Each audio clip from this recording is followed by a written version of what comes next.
ఈనాటి మన తెలుగు ఐకాన్స్లో భాగంగా మరి ఈరోజు నా స్పెషల్ గెస్ట్ ఎవరు అని అంటే ఎలీపే తన ఇంటి పేరుగా ఇప్పటి వరకు తన పేరును ఎలీప్ రమాదేవిగా మరి ప్రజలందరిలోనూ కూడా బాగా నానుడుగా ఉంది.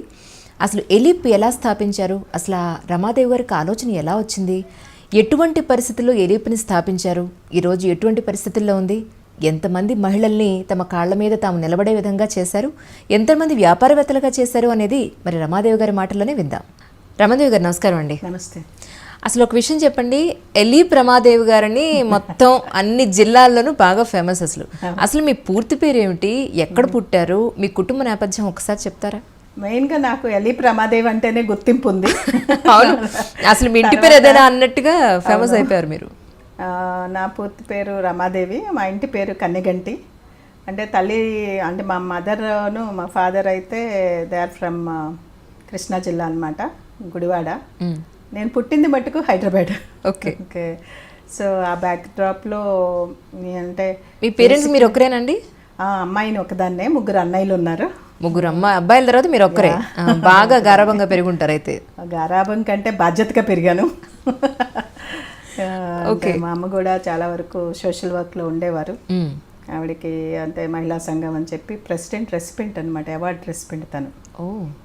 అంటే నేనంటే కొంత చదువుకొని ఇట్లా ఏదో నలుగురికి చేయాలని అనుకోవటం వేరు. ఏం చదువుకున్నారండి మీరు? నేను డిగ్రీ లిటరేచర్లో చేశాను, తర్వాత డిప్లొమా ఇన్ బిజినెస్ మేనేజ్మెంట్ చేశాను. తర్వాత ఎక్కువ ఇండస్ట్రీలో ఉండటం వల్ల అనుభవంతో చాలా నేర్చుకున్నాను అనమాట. చదువు కంటే కూడా నేను ఒకటి వాట్ ఐ బిలీవ్ ఈజ్ అనుభవం బాగా పాఠాలు నేర్పుతుంది. సో ఆ పాఠాలన్నీ ఒక ఇండస్ట్రీ నడపటం, మా యూనిట్ సిక్ అయిందనమాట.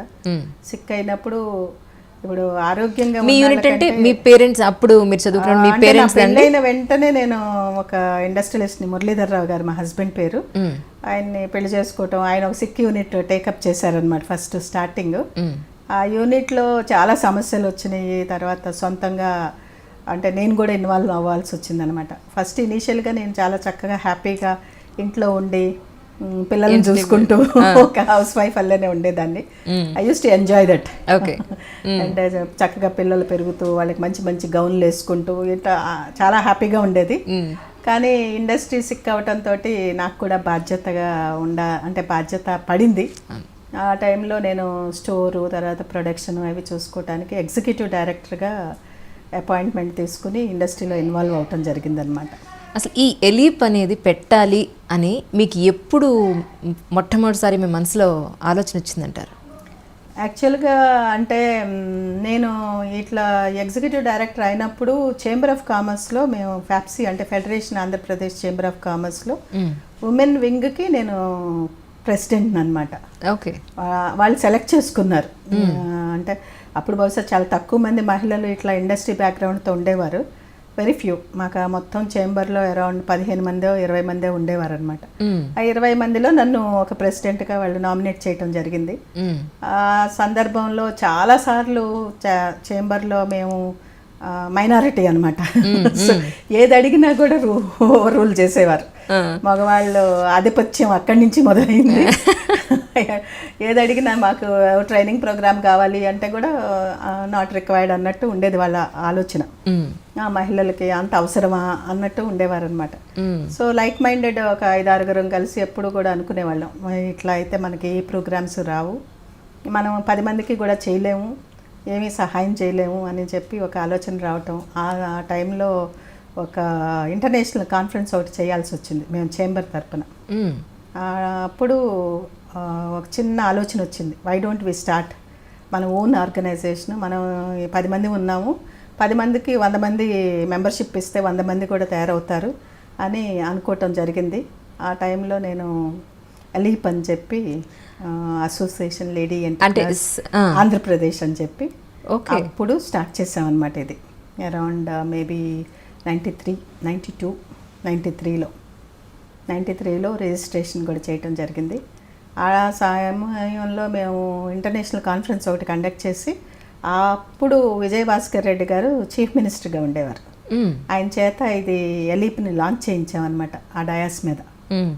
అప్పుడు మెంబర్షిప్ అందరికీ కూడా మేము అంటే ఎవరైతే మాకు తెలుసు పరిచయాలు ఉన్న ప్రతి ఒక్క ఎంటర్ప్రినర్ని కాంటాక్ట్ చేసి ఇట్లా ఎలీప్ అని చెప్పి మేము సంస్థ పెట్టాము, మీరు మెంబర్స్ కండి అని చెప్పి వెరీ క్లియర్ ఆబ్జెక్టివ్తో మటుకు ఉన్నాం. ఓన్లీ స్పెషల్గా మీరు లైక్ మైండెడ్ పీపుల్ అన్నారు, మీరు అందరూ కలిసి సపరేట్గా మహిళలకు పెట్టినప్పుడు మీ మీద విమర్శలు వచ్చాయా? వీళ్ళు అసలు ఏం చేస్తారో చూద్దాం, ఏం సాధిస్తారు? విమర్శలు కాదు, యాక్చువల్గా మేము అడగటమే స్టేజ్ మీద డయాస్ మీద సీఎంని ఏం కావాలి అని అడిగిన రోజున నేను చెప్పిన నా ప్రెసిడెన్షియల్ అడ్రస్లో మాకంటూ పారిశ్రామిక వాడ కావాలి అని అడిగాను అనమాట.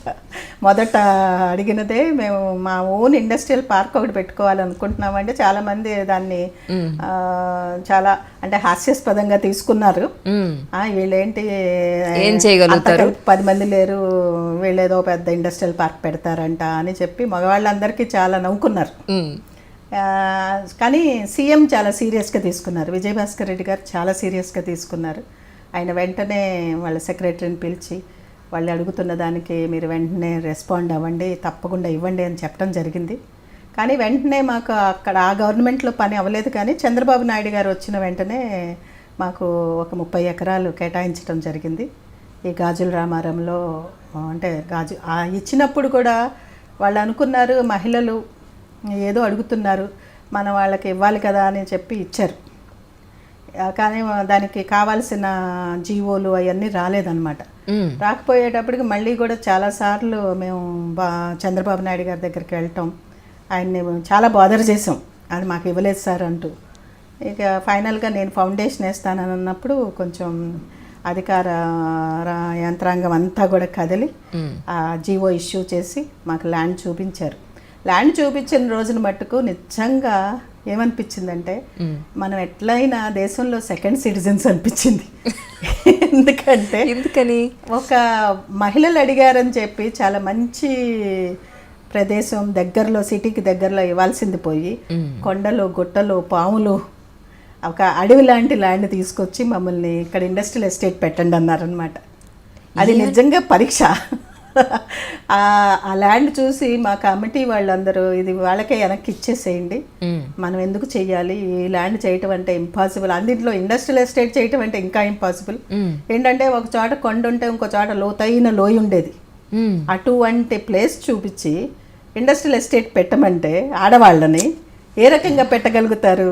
సో ఈవెన్ సీఎం వచ్చి కూడా చాలా సర్ప్రైజ్ అయ్యారనమాట, ఇదా మీకు ఇచ్చింది అని ఆయన కూడా చాలా ఆశ్చర్యపోయారు. సో ఓకే, మనం తప్పకుండా దీన్నే సక్సెస్ చేయాలని అనుకున్నాం. ఒక పట్టుదల వచ్చింది, ఒక ఛాలెంజ్ తీసుకున్నాం. అక్కడే పెట్టారండి ఇప్పుడు మనం ఇప్పుడు ఇంటర్వ్యూ చేస్తున్న ప్లేస్ అదే ప్లేస్ అదే.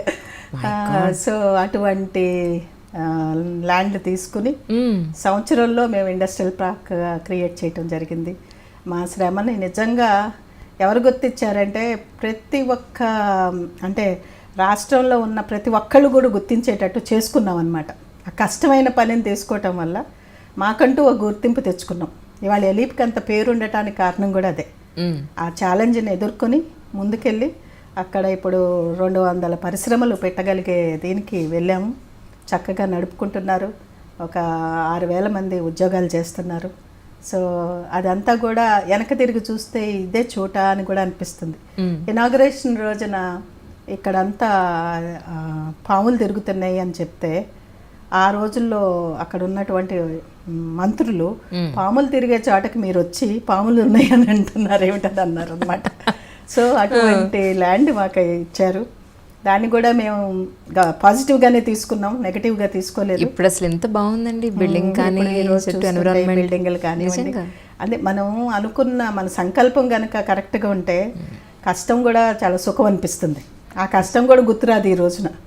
ఇవాళ చాలా ఆనందంగా ఉంటుంది, ఎందుకంటే ఇది మాకు అంత గుర్తింపు కూడా తెచ్చింది. ఈవెన్ సెంట్రల్ గవర్నమెంట్లో కూడా చాలా మంచి పేరు వచ్చింది ఎలీప్కి.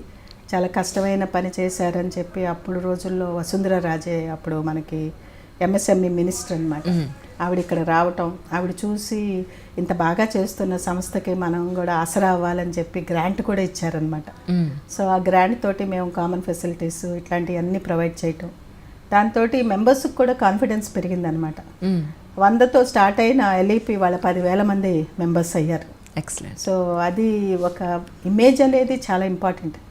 అది ఇన్ని ఒడిదుడుకులు ఫేస్ చేసి ఇంత బాగా సంస్థ ముందుకు వచ్చిందని అనేటప్పటికీ అది మాకు క్రెడిబిలిటీ ఇచ్చిందనమాట.